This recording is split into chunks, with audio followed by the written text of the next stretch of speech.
বন্ধুরা, আজকে আমাদের বাঁধাকপি মাছের মাথা দিয়ে একটা চচ্চড়ি হচ্ছে। ছোট্ট একটা রেসিপি, দেখুন, খেতে ভালো লাগবে, খুব সিম্পলে হবে। প্রথম মাথাটাকে ভেজে নিচ্ছি, দেখতেই পাচ্ছেন বন্ধুরা। মাছটা আমাদের মাছের মাথাটা ভাজা হয়ে গেছে, এবারে আস্তে আস্তে তুলে নেব।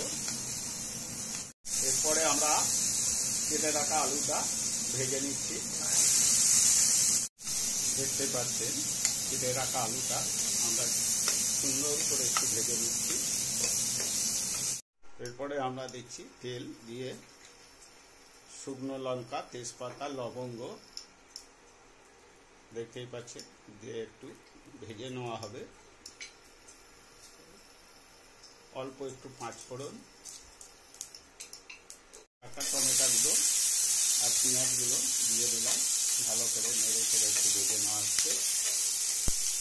পরে বেটে রাখা আদা, রসুন, কাঁচা লঙ্কা দিয়ে দিলাম, দেখতেই পাচ্ছেন বন্ধুরা। আদা, রসুন, পেঁয়াজ, কাঁচা লঙ্কা বাটা দিয়ে একটু ভালো করে নেড়ে চেড়ে নিলাম। এবারে দিচ্ছি পরিমাণ মতন হলুদ গুঁড়ো,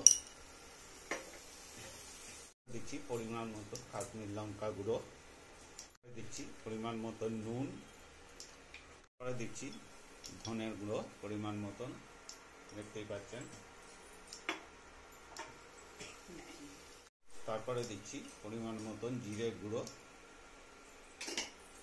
হালকা একটু চিনি দিয়ে দেবেন, দিয়ে মোটামুটি নাড়াচাড়া হচ্ছে, দেখতেই পাচ্ছেন। এরপরে দিচ্ছি কেটে রাখা বেগুনগুলো, আস্তে আস্তে ওকে ছেড়ে দিলাম।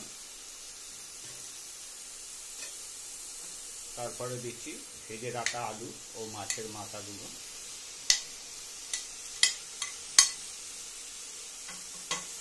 দেখতেই পাচ্ছেন বন্ধুরা। এরপরে সেদ্ধ করা বাঁধাকপিটা ওপর দিয়ে দিলাম। সেদ্ধ করে দিলে কি হয়, বাঁধাকপিটা শরীরে কোনো গ্যাস বা কিছু হয় না। দেখতেই পাচ্ছেন বন্ধুরা, কত সুন্দর একটা কালার চলে এসছে। এরপরে আমরা হালকা করে ঢাকা দিয়ে দেবো, 5 মিনিট ঢাকা দিয়ে দিলাম। বন্ধুরা, দেখতেই পাচ্ছেন হয়েই গেছে। এরপরে আমরা একটু হালকা করে ওপর দিয়ে গরম মশলা দিয়ে দিলাম, পরে হালকা করে একটু ঘি দিয়ে দিলাম। খুব সুন্দর একটা রেসিপি, আপনারা ঘরে বসেই করতে পারবেন। দেখুন কত সুন্দর একটা, আর খেতে খুব টেস্টিং হবে।